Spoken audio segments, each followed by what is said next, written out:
आज मी जी कथा सांगणार आहे ती आपल्या सगळ्यांच्या जीवनात प्रेरित करते आपल्याला.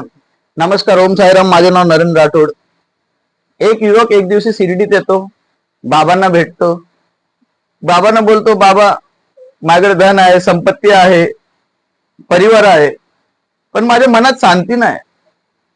त्या बाबा त्याला द्वारकामाईमध्ये नेतात, काहीच बोलत नाही, द्वारकामाईमध्ये नेतात आणि ती धुनी जळत असते ना, त्या धुनीतून एक जळत लाकडं काढतात, एक लाकूड काढतात जो जळत असतो.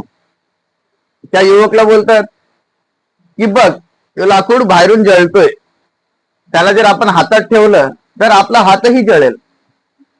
त्याच प्रकारे तुझी जे मनातली इच्छा आहेत ना, त्या जळतायत.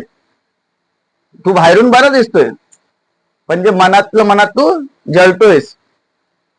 युवक बाबाला विचारतो, मग बाबा याच्यासाठी मी काय करू, तुम्ही सांगा. बाबा त्याला सांगतात, तू देवाची भक्ती कर, देवाला समर्पित हो, त्यांची आराधना कर, तेव्हा तुला शांती भेटेल. आणि जे तिथे राख असते ना, ती राख हातात घेतात, उदी जे आपण लावतो ना, ती उदी घेतात आणि त्याला बोलतात की हे बघ, ही जी राख आहे ती एकदम संपले, आता फक्त ही राख आहे, ही जळून गेले, संपले, हिचा पूर्ण अहंकार निघून गेलाय. त्या पद्धतीने आपण उदी बनून राहायचं, म्हणजे राख बनून राहायचं, आग बनून नाही राहायचं, असं त्याला युवकला म्हणतात. त्याला हलकं रडू तर येतं, पण समजून जातं. त्या दिवसापासून तो बाबांच्या दाखवलेल्या मार्गावर चालतो, देवाला समर्पित होतो आणि खुश राहतो.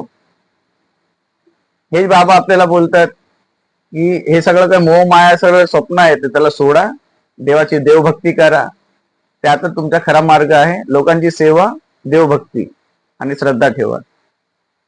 श्रद्धा सबुरी त्यांचा मंत्रच आहे.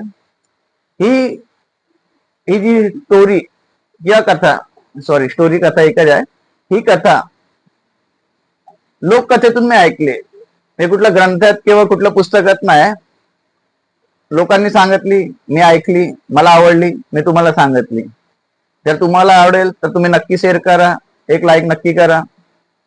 आणि जर माझे शब्द कुठे चुकत असेल तर मला क्षमा करा. भेटूया दुसऱ्या व्हिडिओत. तोपर्यंत ओम साईराम.